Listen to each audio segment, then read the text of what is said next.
دوستو، چین اور انڈیا کے مابین تازہ ترین صورتحال سے آپ کو آگاہ کرتے ہیں۔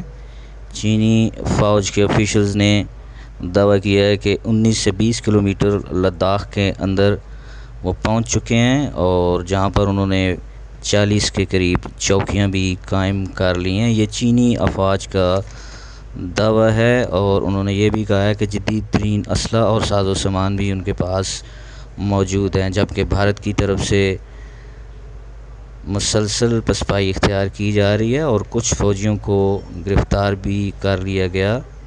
یہ چینی فوج کا دعویٰ ہے کہ انہوں نے بہت سے بھارتی فوجیوں کو گرفتار کر لیا گیا اور ان کو مختلف قسم کے کیمپس میں رکھا گیا ہے، جبکہ بھارت کی طرف سے ایسی کسی خبر کی کوئی اطلاع بھی نہیں آئی اور نہ ہی انہوں نے تردید کی ہے۔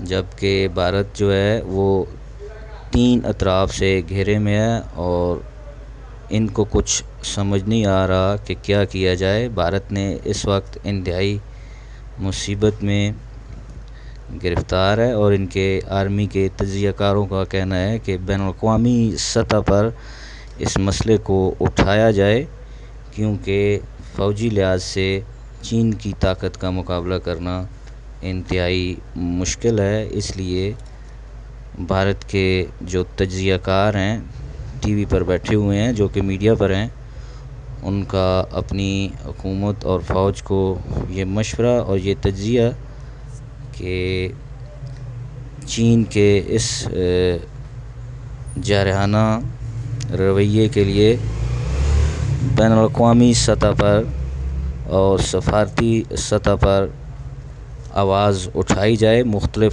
ملکوں کے ساتھ اس مسئلے کو اٹھایا جائے، کیونکہ عسکری اور فوجی لحاظ سے چین کا مقابلہ کرنا ممکن نہیں ہے۔ تو یہ تازہ ترین صورتحال ہے۔ تقریباً 3 چیک پوسٹیں تباہ بھی کی ہیں، چینی آفیشلز کا یہ دعویٰ ہے۔ بھارت کی طرف سے اس کی کوئی تردید ابھی تک نہیں آئی۔ یہ صورتحال ہے لداخ، جو کہ کشمیر کا علاقہ ہے،